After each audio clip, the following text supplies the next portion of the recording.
Wondering what centers in the music classroom looks like? Keep watching for what centers are and why you should use them.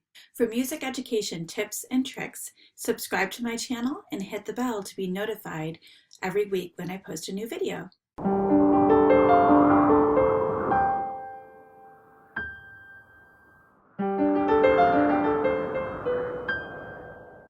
Hi there, my name is Aileen Miracle from the blog Mrs. Miracle's Music Room. I'm an elementary music educator who's passionate about sharing ideas that work in the music classroom. This video is for you if you're trying to figure out how to use centers in the music classroom. I've blogged about this many times and I've also presented workshops with these ideas, and I'm excited to share some ideas with you today. All right, so what are centers in the music classroom? There are a few different ways that you can do this. When I first started doing centers many years ago, I started with 4 centers around my room that all revolved around the same topic. So let's say something like ta and tt, or quarter notes and eighth notes with your first graders. You could have 4 stations that all practice that concept in different ways. And then every 5 or so minutes, students rotate to the next center so that by the end of the lesson, they have done all 4 centers. Since then, I have experimented with different ways of doing centers. I have done more centers than 4, so I've done up to 6 centers, and students rotate when you tell them to.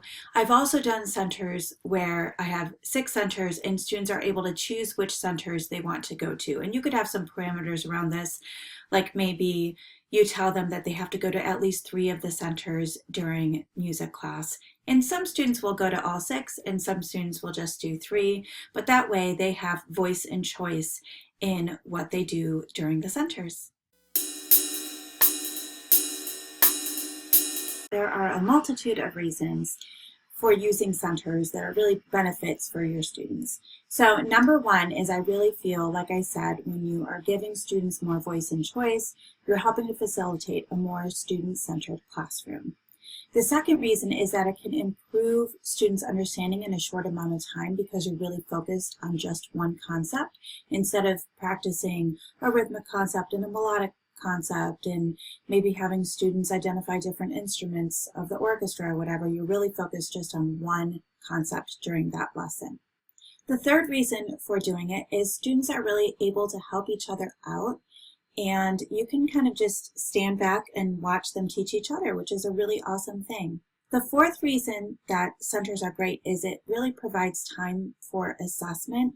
If you have one center where you're anchored there the whole time and you're able to assess students in a small group instead of trying to assess 28 students or however many students you have in a class, you can just assess a quarter of the class at a time if you have 4 centers. And the last reason I love centers is that it provides time for intervention.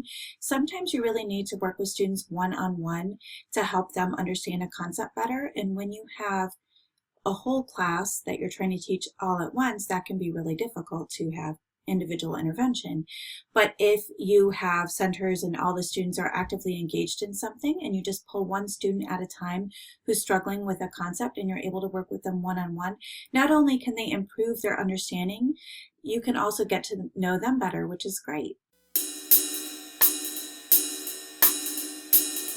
So why do teachers have reservations in doing centers? The number one hesitation I've heard from people as I've shared ideas about doing centers is that they are afraid about the noise level in the room. And for sure, it can get noisy in your classroom when you are doing centers. I have a few solutions for this. I've tried to make sure that if I have 2 centers that could potentially get noisy, I make sure that they're not right next to each other. And you might only plan for 1 center with instruments so that it's not super noisy in your classroom. But to be honest, I have found that adults have more of an issue with the noise level than students do, because students are used to doing centers in the classroom with their classroom teacher. And most students, it doesn't really bother them to have it be noisy, but for those students who are bothered by it, I have told them that they can move to a different part of the room, maybe kind of scoot themselves a little bit away from the noise, and that really generally seems to help. The biggest reservation I had when I first started doing centers is that I had been trained in my Kodály training to have a lot of the lesson include singing. And I realized that with centers, I would be taking out quite a bit of singing unless I had a center that had some singing in it. But I allowed myself to try it, and I'm so glad that I did. Centers is not something that you do every single music class, or at least that's not how I do it. I do centers once I feel like students have mastered a concept or are close to mastering a concept and can work individually. A lot of the other lessons that I do include a lot of singing. So it can be just a few lessons per year, per grade level that you're doing centers. You may be giving up that time that you're singing with students, but then the benefits of it are just so great, where students are able to have choice in what they're doing and really show you what they know. And reason number 3 that I've heard people have hesitation about doing centers in their music classroom is just giving up the control, which for sure I struggled with when I first started doing it. I was used to being in, honestly, a pretty teacher-centered role where I was up in front of the classroom and the students were doing what I was telling them to do.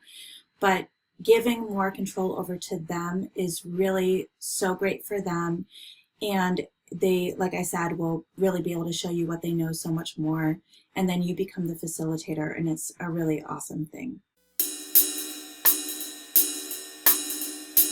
So how do you get started with centers?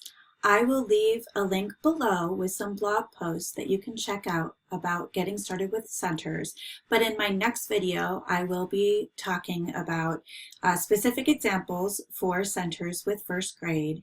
So make sure that you subscribe so that you can get notified when I post the next video. Comment below with any questions you have about centers, and if you have used centers, I'd love for you to leave a comment with why you love using them. If you enjoyed this video, please like the video, comment with any questions or things that you love about centers, and feel free to share it with other music teachers. Thanks so much for watching today, and I'll see you in the next video.